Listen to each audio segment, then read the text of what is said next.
Hello everyone, and welcome to the Tome of Silver, the show where I randomly select a game from my collection, review it, and add it to an ever-growing ranking list. Despite Final Fantasy being both a critical and commercial success in Japan and North America, FF2 wasn't initially released here in the West.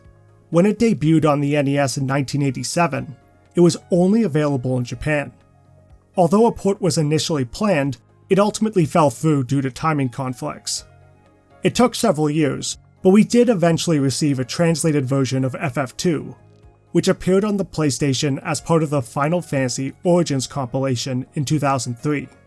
Since then, it has seen numerous re-releases, such as the Game Boy Advance version titled FF2 Dawn of Souls in 2004, and the 2021 Pixel Remaster Collection. The version we'll be looking at today is the 20th Anniversary Edition, released on the PlayStation Portable in 2008. No matter which version you play, Final Fantasy II is widely regarded as the most divisive entry in the classic era because of its unusual progression system. Let's see what all the fuss is about. Join the rebellion, harness your magic, and let's turn the page to Final Fantasy II for the PSP.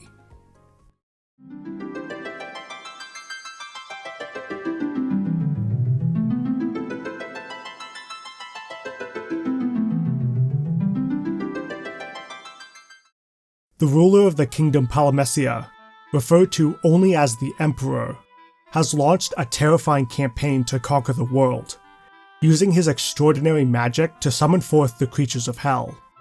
Our heroes, Firion, Maria, Guy, and Leon, are just four among many who are attacked by Hell's army and are easily defeated. Before they are killed, they are rescued by Princess Hilda, the leader of the rebellion forces. However, Leon disappeared during the attack, leaving his three friends uncertain whether he is alive or dead. Firion and the gang are eager to help fight back, and manage to join the rebellion army after proving themselves, and they are tasked with obtaining the means to defeat the Emperor, while the rebel army holds out against the forces of Hell, and so begins their quest to aid the rebellion and save the world. The main party here are a step above the Warriors of Light, especially since they actually have official names, although you can change them if you wish.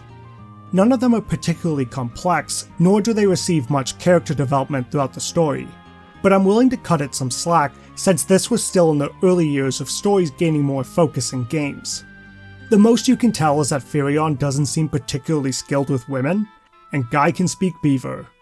You speak Groot? Yes, the total on Asgard. It was an elective. Firion would receive more significant development in the Dissidia games, and I quite like him there. One day, freedom shall blossom. We also have a lot more side characters this time around, many of whom will switch in and out of your fourth party slot. I appreciate that the side characters are more active participants in the story this time, making them feel capable rather than just helpless people begging you to save them, like in the first game. Final Fantasy II has a darker tone, possibly the darkest among the Pixel Final Fantasies. The overworld features a more melancholic atmosphere.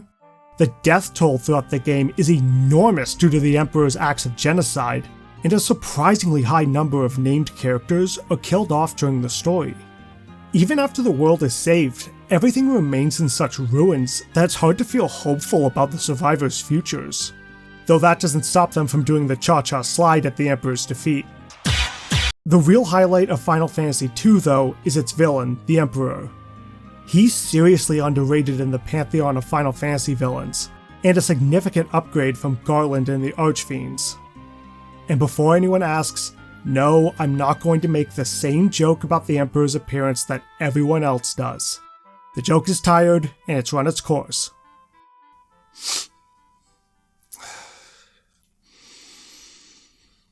Dude, he looks like David Bowie. Much like the rest of the cast, he's not a particularly deep character.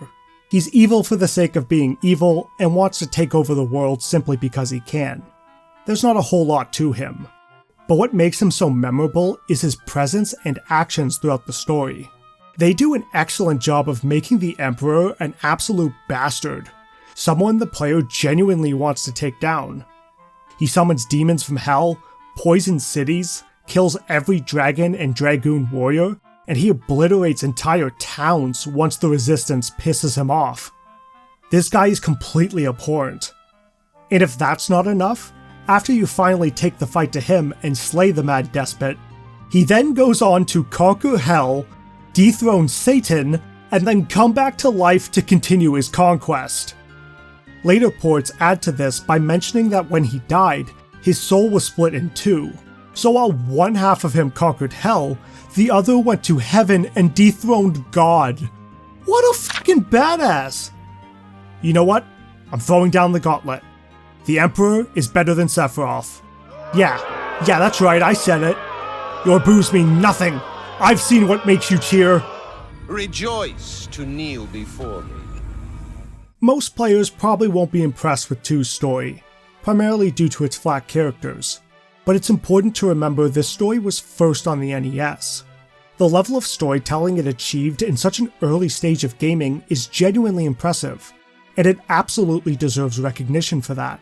But if you've played most any RPG that was released after it, there's unlikely to be anything here that will blow you away. The PSP release of FF2 features the same stunning sprite work as the original's PSP port, and these remain my favorite visuals for the Final Fantasy series, even more than the pixel remasters. The colors and level of detail, especially on the monsters, are enjoyable to look at and still look great today. While 3D models during that era may eventually start to look outdated, good sprite work lasts forever. Gameplay is similar to FF1, but with some alterations. You'll travel across continents, buy spells and gear for your party, fight random battles, and explore dungeons, just like before. There is a new keyword mechanic. Characters will say key terms that you can then ask NPCs about. It's a bit strange. Sometimes you need to ask an NPC a specific question to advance the story, and if you're unsure which to choose, you kind of just go through the list, clicking everything until it works. I don't think it takes away all that much from the game, but I don't think it adds as much as the developers might have hoped. It's nice to get some flavor text here and there, but it feels more like an unnecessary extra step rather than an interesting way to engage with NPCs. Battles are turn-based again, but this is where we see the biggest changes. First, magic has shifted from the D&D-like spell slot system to a more typical MP system. I criticized the spell slot system in the last game, so I'm pleased to see standard MP magic. The battles remained as fun as ever, and I want to make that clear because now I'm going to go on a bit of a negative tirade. What I don't like how this game handles is leveling up.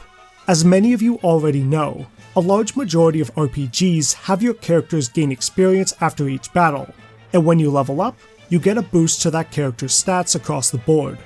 FF2 doesn't do this. You do not gain experience after a battle.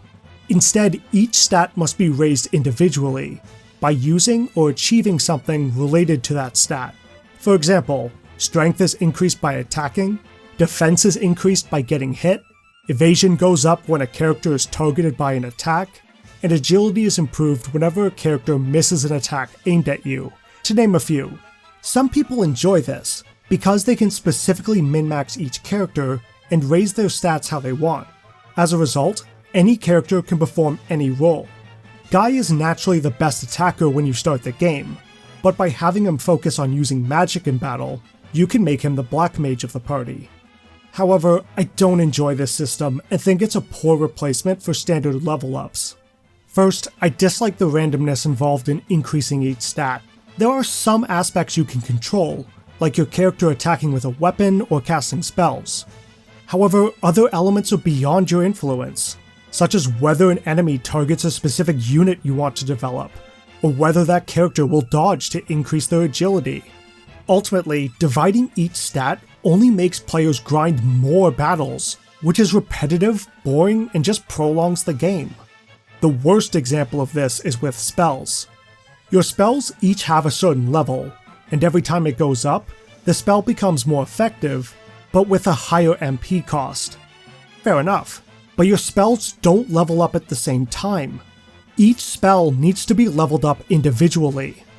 Did you just teach a unit fire? Better make sure you use it whenever you can if you want to raise it to a decent level. Of course, when you do that, Your other spells aren't being raised because you're not using them. Spells that buff your party or cause status effects on the enemy have it the worst. They're pretty much useless at lower levels because they will damn near always miss. Even though casting these spells is a waste of MP and your character's turn, you must use them if you want them to become somewhat useful later. So you end up fighting random battles repeatedly to get each spell to a level where they actually work. Grinding isn't new for RPGs, but when I finally level up in other RPGs, I get a boost to all my stats. Unlike here, where a level up affects only one stat. You can see how this exacerbates the amount of time you'll need to grind the game. And to my understanding, the PSP version has the most generous XP system. I do not enjoy this system. I much prefer traditional leveling, which, thankfully, is how future Final Fantasy games handle it going forward.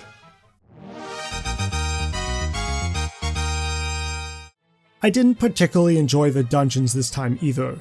The encounter rate seems about the same as 1, but I found that almost every time I wanted to run away and avoid the fight, I couldn't. It almost always fails, wasting a turn and allowing enemies to get a free round of hits on me. This means that unless I'm revisiting a location I've been to before, and am a significantly higher level than the enemies, I have to play through every single battle I encounter. That's a lot of fights, which makes the dungeons really drag on, especially when I'm searching for all the treasure chests. The dungeons also have many trap rooms, where walking through the door leads you into an empty room with the encounter rate spiked to 11, resulting in 2 or 3 random encounters just trying to leave. There are quite a few of these, and they come off as unnecessary tricks against the player, only making the dungeons longer. In terms of difficulty, I find Final Fantasy II quite challenging when it begins, but it levels out as you progress. Before you have enough time to raise your character's stats and spells, enemy encounters are more difficult, mostly because of status ailments. Monsters in this game love using party-wide status effects, especially Darkness, which blinds your party and makes it harder to land attacks. Money is quite limited early on, and you often won't have much to buy ailment healing items, especially if you're purchasing equipment and spells. You do get the spell Asuna early, which heals ailments, but MP is just as valuable a resource. Whether I can recommend Final Fantasy II depends on whether the leveling system appeals to you. If it sounds interesting or at least piques your curiosity, then go ahead and give it a try. But maybe avoid the NES version unless you're eager to experience FF2 as it originally was. However, if the leveling system makes you hesitant, it might be better to skip this one. There are other classic Final Fantasy titles to explore, and given how much the leveling system influences the overall experience, this game probably won't suit you. Final Fantasy II is disappointing. It improves upon the original in many ways, with a stronger plot, a memorable villain, and replacing spell slots with a more traditional MP bar. However, its decision to change the way characters level up is divisive, which will alienate just as many, if not more, than those it appeals to. I don't think the PSP version of Final Fantasy II is a bad game. However, it is a step down from what came before, and the way dungeons overstay their welcome makes it boring, if not sometimes frustrating. It has its moments, but the negatives outweigh the positives and ultimately bring everything down. Final Fantasy II will take the number 57 spot in the ranking, which, for those curious, is below FF1. I just don't like playing it much, and other Final Fantasies do everything so much better. I'm unlikely to ever think back on FF2, unless I'm thinking about how cool Emperor Bowie is. And that's all for this video. If you enjoyed it, I would appreciate if you gave it a like, and maybe subscribe if you haven't already. Don't forget to stick to the end of the video to see which game our wheel is selecting next. As for today's question, can you think of a game that had a unique level up system that you ended up enjoying? I've always enjoyed Paper Mario's leveling system, where you select one of the 3 main stats you want to raise. It lets people choose how they want to build Mario, while still using traditional experience. If you have another memorable one, let me know in the comments. In the meantime, thank you all so much for watching. Take care, and may we see each other again when we turn to the next chapter in the Tome of Silver.